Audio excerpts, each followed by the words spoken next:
All right, what are you doing? Signed the declaration, went and like got shitty afterwards. Well, it kind of goes hand in hand.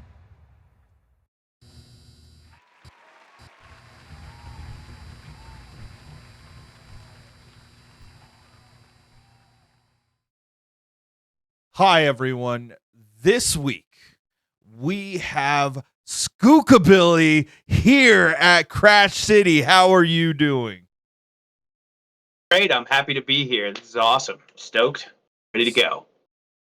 So, first and foremost, I know this episode is not coming out until January because we're bulk recording, but how was PAX Unplugged?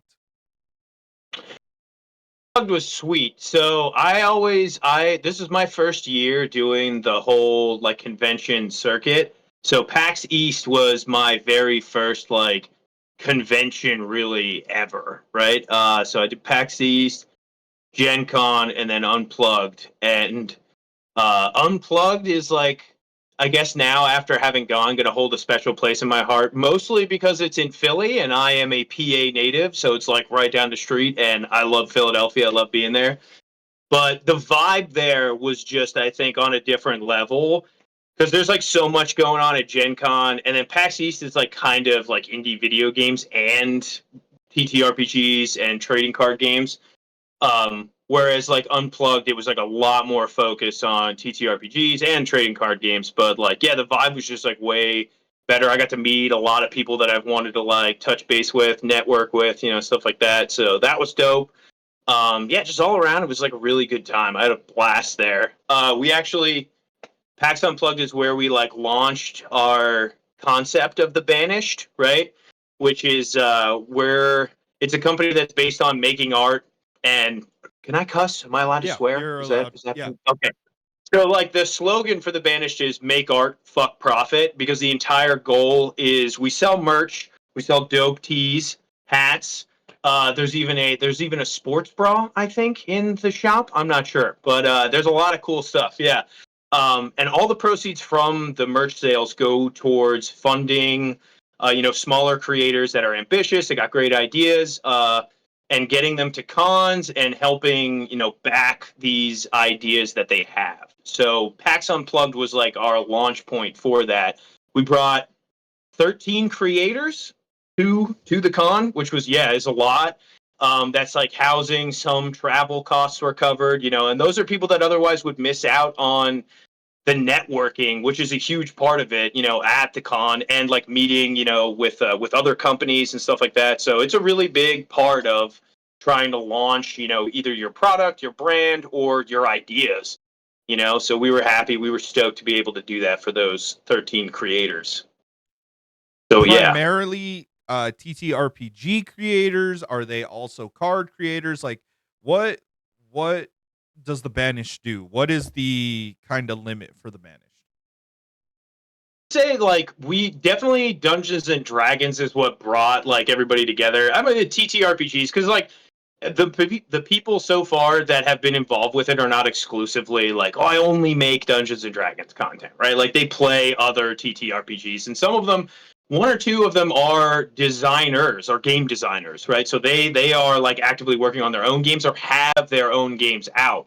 So I would say TTRPGs is definitely the focus. However, it can spill into all different kinds of things. Like I myself am like an avid, gamer, and I play the game, and my content is mostly made around TTRPGs. But like, I like the film aspect of content creation, and some of the other people involved. We have projects in mind that are loosely related to TTRPGs, but are more in the film of like, let's create, a piece of media and put it out there, in the sphere. But yeah, I think there's some that deal with like trading card games and stuff, but TTRPGs is mostly the focus, I would say. Okay, and then you're saying that your passion's more of the filming side of content creation going into this. Have you guys ever tried to do something live action with D&D, especially in Philadelphia? I mean, you guys have Tavern, which, Yep. history started the Marine Corps, and that'd be Right. a very funny promo or promotional advertisement that you guys could do, especially in D&D characters. being in that tavern. That would be a great thing to do. No, that's a really good idea. So that's funny that you mentioned that. When we were having like the Discord chat pre-con about like, oh, so like, outside of con stuff, uh Skook, where should we go to like go check stuff out? Because I've never been to Philly before, right? These people are asking me like where they should go. And with it being in Center City, I was like, well, Old City, Philadelphia is like not too far. So there's a bunch of really cool spots to go, and I listed them all off. But like the point here is Old City Tavern is like not very far from the convention center. And that is like, that's where like the folks that signed the declaration went and like got shitty afterwards. You know what I mean? Like that's where they were. And it's like period accurate. The menu tries to be like colonial era food and everything. So now that when you mentioned Toast Tavern, now I'm like, oh, we should try and shoot something in this like, you know what I mean, period specific tavern as D&D as a D&D group. That would be awesome. PAX Unplugged normally in Philadelphia? Yeah, I think so. PAX Unplugged is the new convention out of like in the PAX circuit, and I think it's only been done in Philadelphia so far.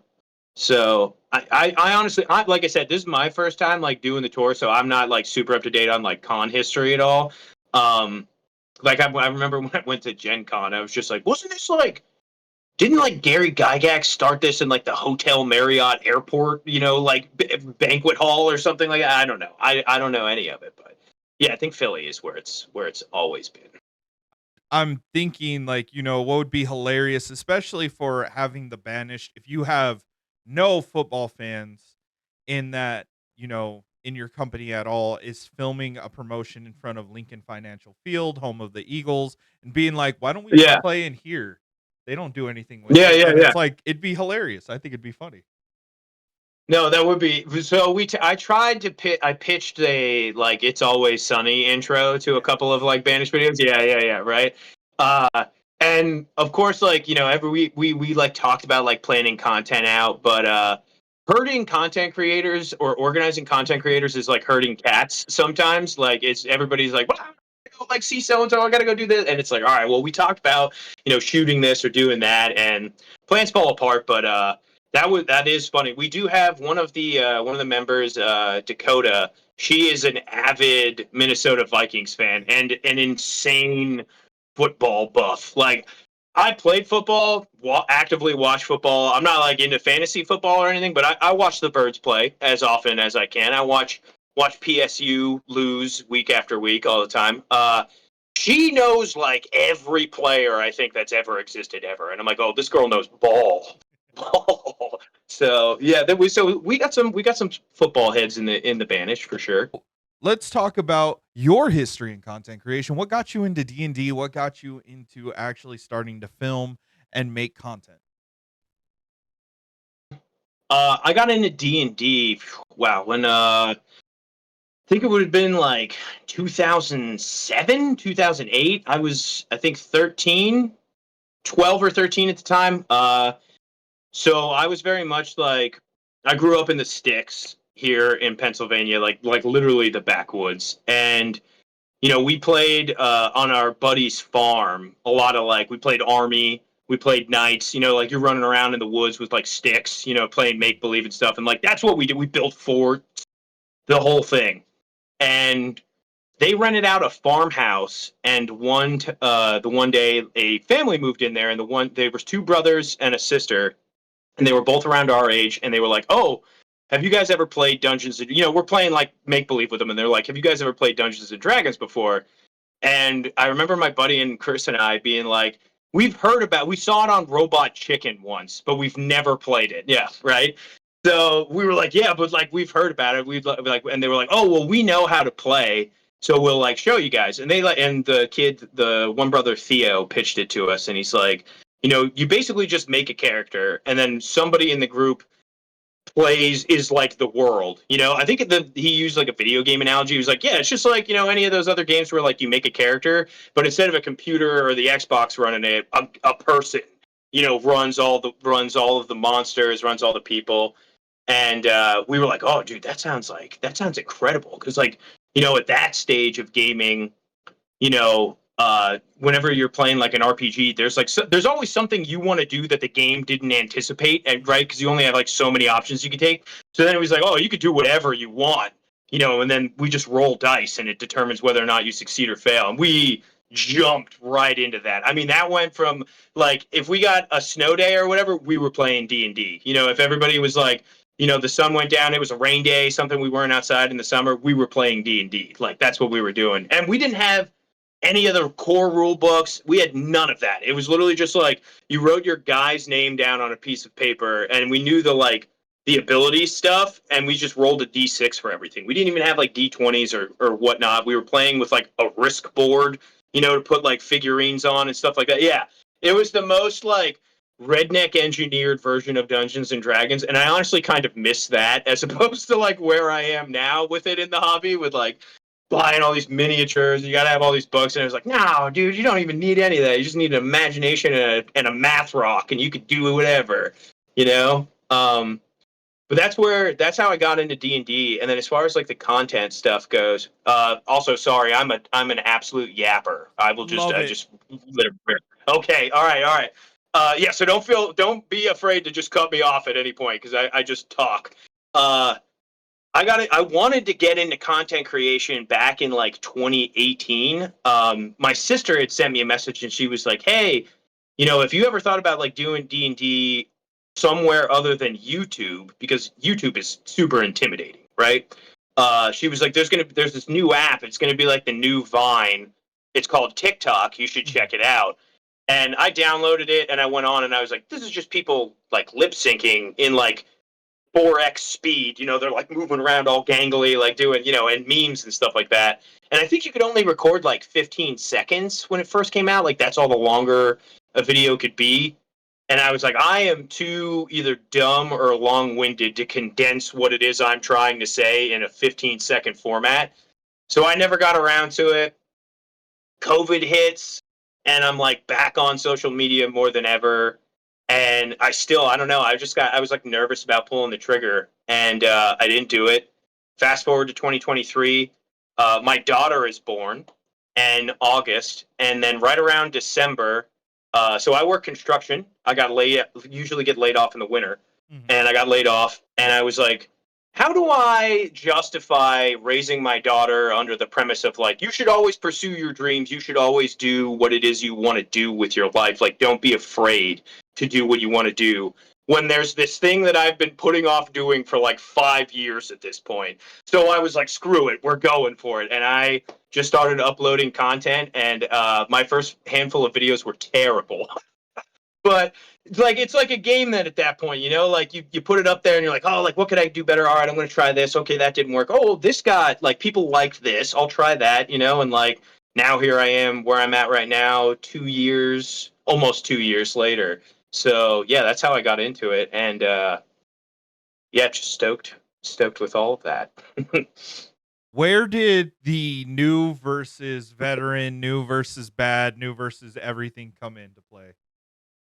So I got to give a shout out to I think the first video I saw with that format, specifically the new verse veteran, was because if I'm not mistaken, that like format of video had been done before, but the first time I had seen it done was a Run DMG video, and his was hilarious, right? And I was immediately like, oh, this is like a super funny way to like get a point across. I don't think his video that I had seen was like it was supposed to be informative. I think it was literally just like gags, goofs, and laughs, and it was very funny.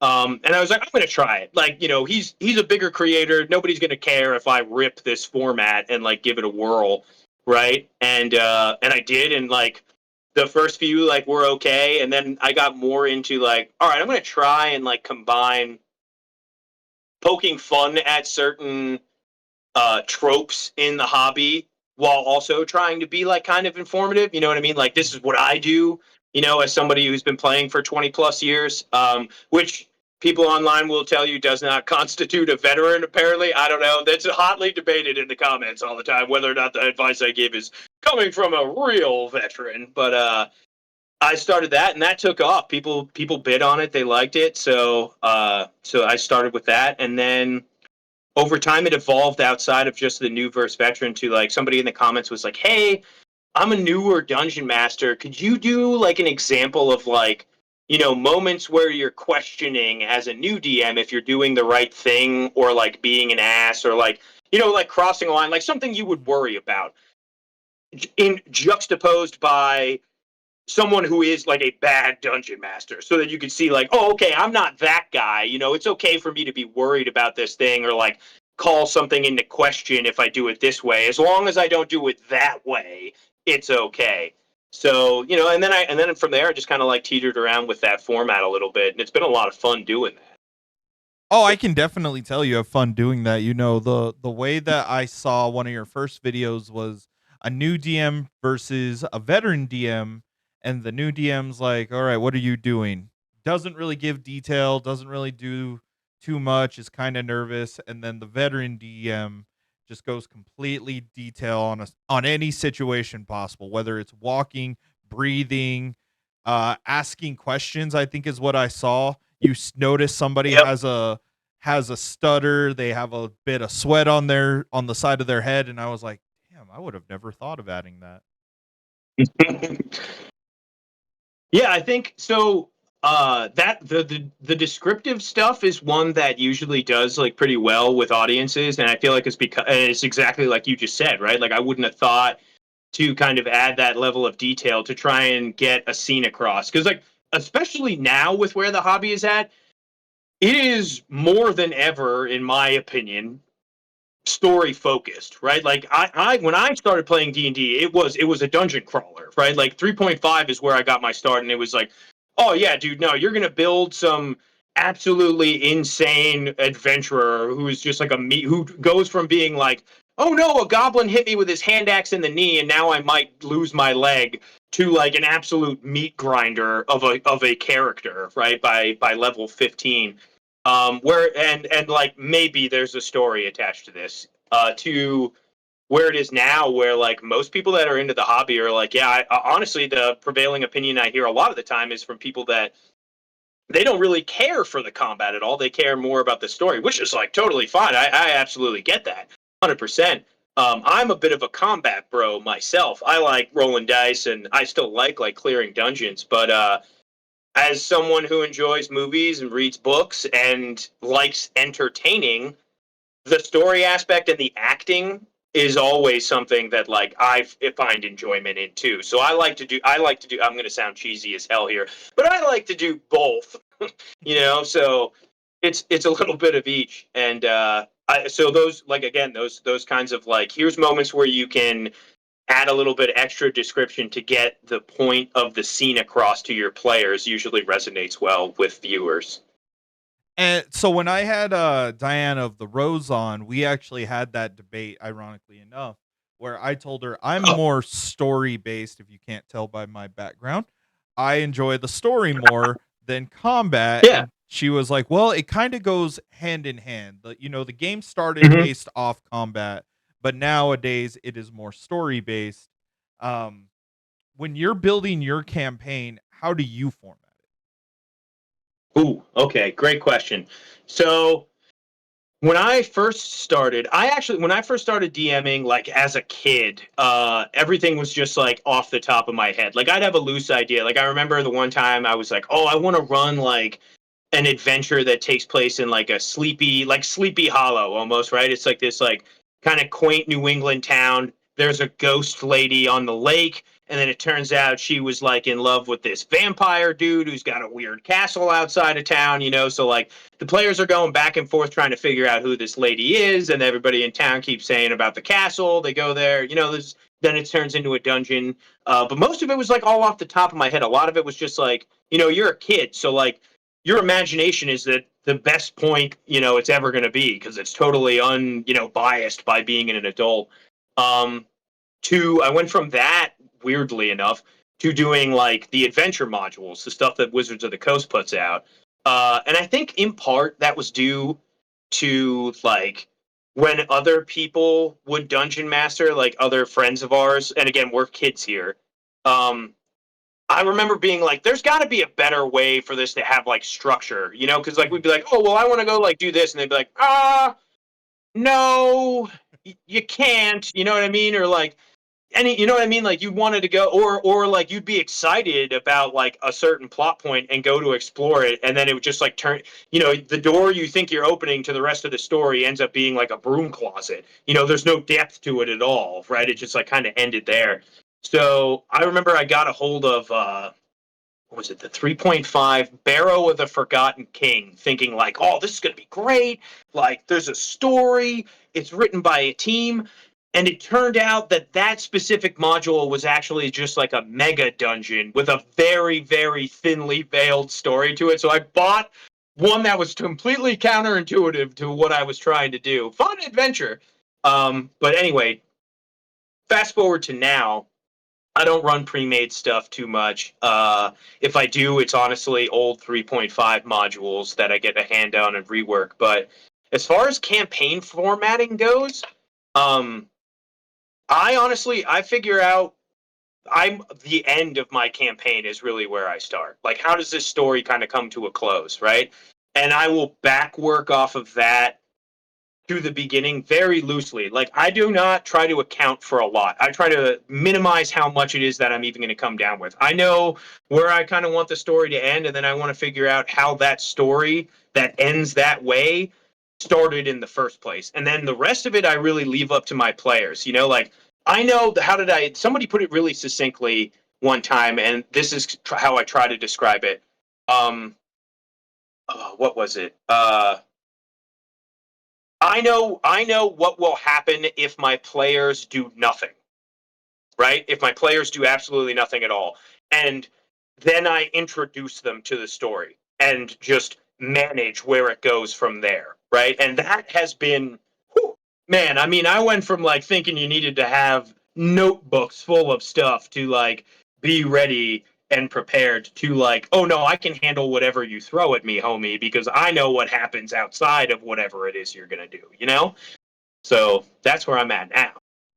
And then are you ever going to, I know you mentioned before, YouTube is a wild monster, but are you ever going to start working on long form content that you can, cuz I think what you do with new versus bad or new versus veteran would be good too in a longer video, especially explaining like why new Yeah, DMs need to do this or sometimes why veteran DMs don't need to do this.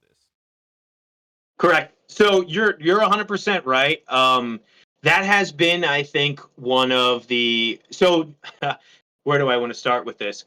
I would have thought, based off of my personality of yapping incessantly, that YouTube would have been the better fit for me because, like, oh yeah, it's nothing for me to just set this camera up and bullshit to you for 45 minutes.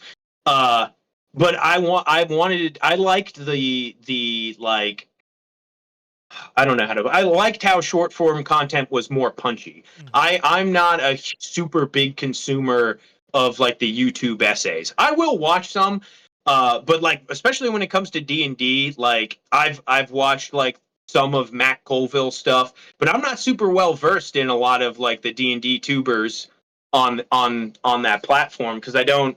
I mean, how much of the content can you consume, right? When you're running it, you're playing it, and you're giving out advice. Like, I gotta try and do something else with my time.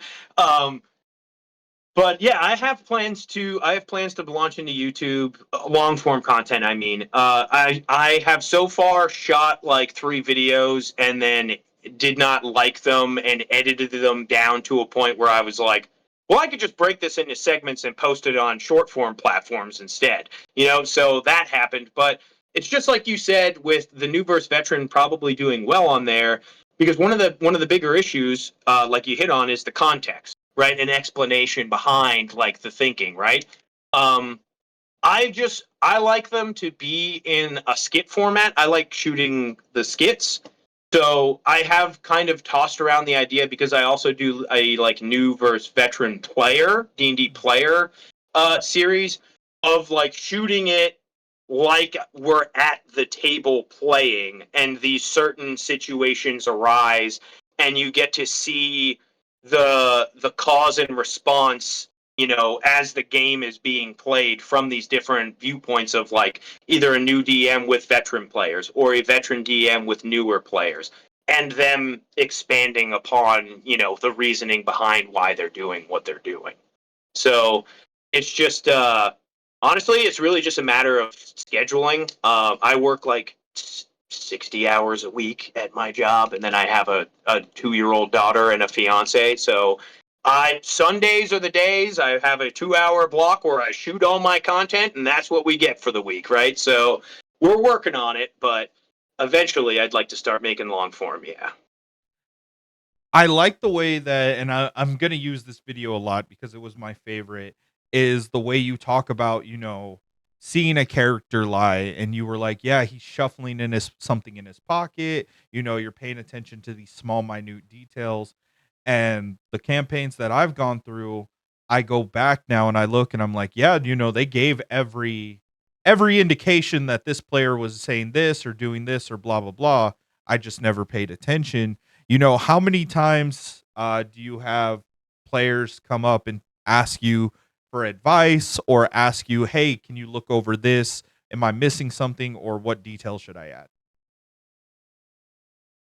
Honestly, I have recently gotten a lot more DMs from people that are like, whether it be on Instagram or TikTok, that are like, "Hey, I'm a new dungeon master and I like your content. What this is? I have this idea for a campaign. Like, does that sound good or bad, right?"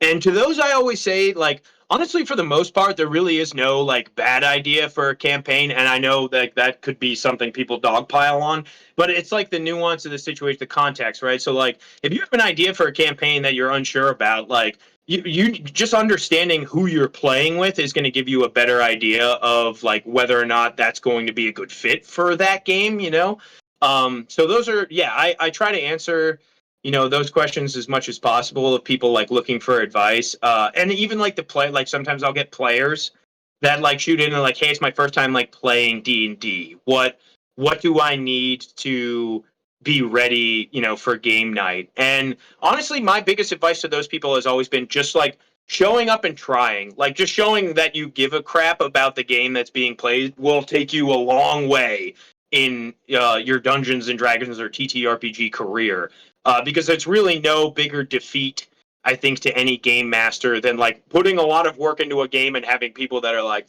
they're just very unamused with what's going on. They're not like paying attention. I understand like some people's learning curve with like the mechanics and stuff like that.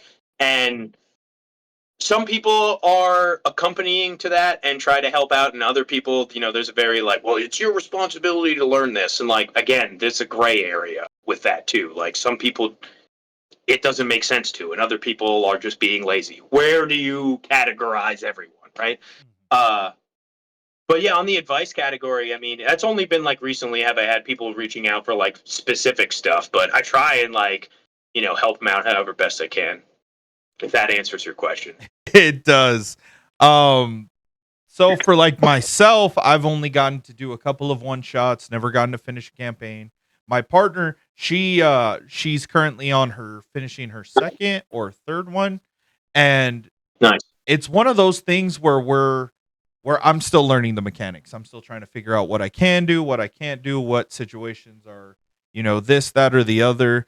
Um, and I can understand for people who are trying to learn this, it can be difficult and a little daunting when you first, get down to a table.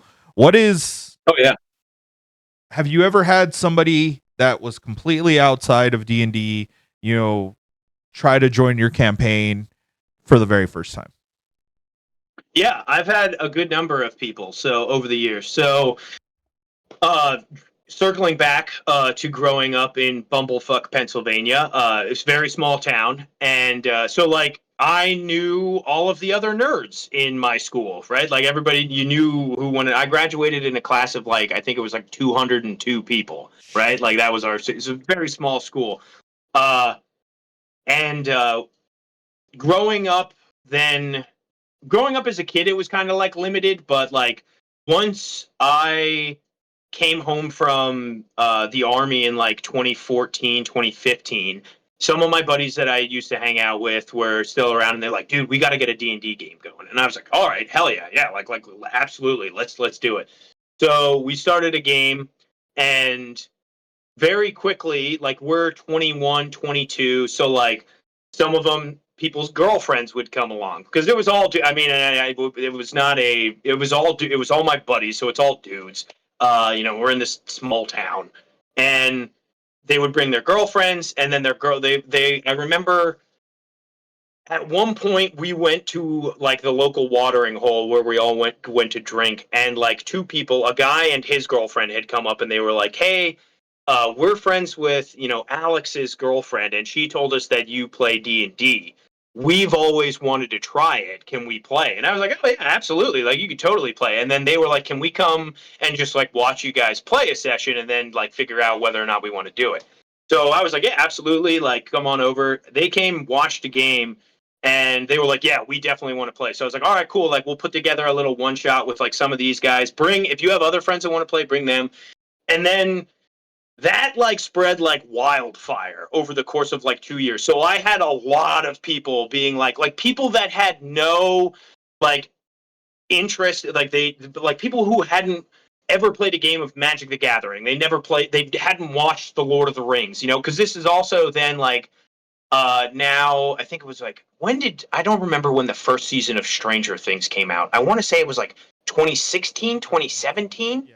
maybe. Yeah. Yeah, so that came out, and then dude, it was like game over. I had like I said, people who had never done any nerdy shit in their life be like, I want to play D&D. Will you show me how to play D&D?